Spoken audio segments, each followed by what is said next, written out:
কোটি টাকার একটা যন্ত্র। বাংলাদেশের মিরপুর আর ভারতের পুনে ছাড়া যে যন্ত্রটা নেই এশিয়ার আর কোথাও, সেই হোভার কাভার মিরপুরে 16 বছরে ব্যবহার হয়েছে মাত্র কয়েকবার। এখন পড়ে আছে একরকম হোম অফ ক্রিকেটের বোঝা হয়ে। 2010 সালে 1,80,00,000 টাকায় কেনা হয় এই হোভার কাভার।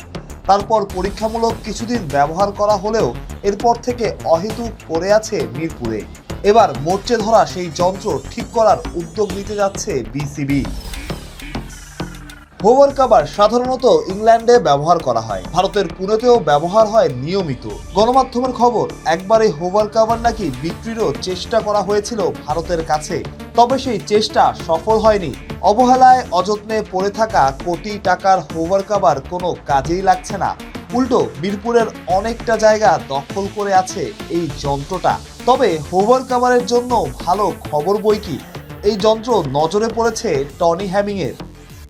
ইতিমধ্যে এটা ঠিক করার জন্য আমি নির্দেশনা দিয়েছি। উনি ওইগুলি দ্রুত মানে মেরামত করার জন্য তাগিদ দিয়েছে এবং যে সমস্ত মাঠে আমাদের পর্যাপ্ত ইকুইপমেন্ট নেই সেগুলিতে যাতে ইকুইপমেন্ট থাকে সেটার জন্য উনি আমাকে বলেছে এবং আমরা সেই ব্যবস্থাই করছি। এবং আরও নির্দেশনা দিয়েছি যে আমাদের আন্তর্জাতিক ভেন্যু যেগুলি আছে সেগুলিতে যে সমস্ত ইকুইপমেন্ট অতি জরুরি সেগুলি যাতে ওই স্টেডিয়ামে থাকে, এগুলি অন্য কোথাও সরানো যাবে না, এই নির্দেশনাও দিয়েছি।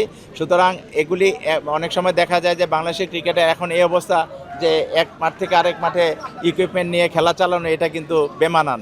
সুতরাং আমি বলেছি যে প্রত্যেকটি ইন্টারন্যাশনাল গ্রাউন্ডে পর্যাপ্ত ইকুইপমেন্ট থাকবে যেগুলি নেসেসারি।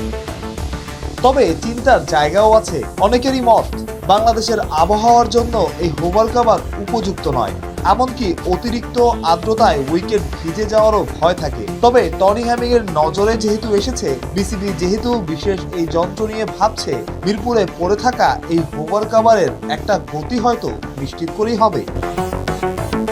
মাহফুজ প্রত্যয়, বিডি টাইম।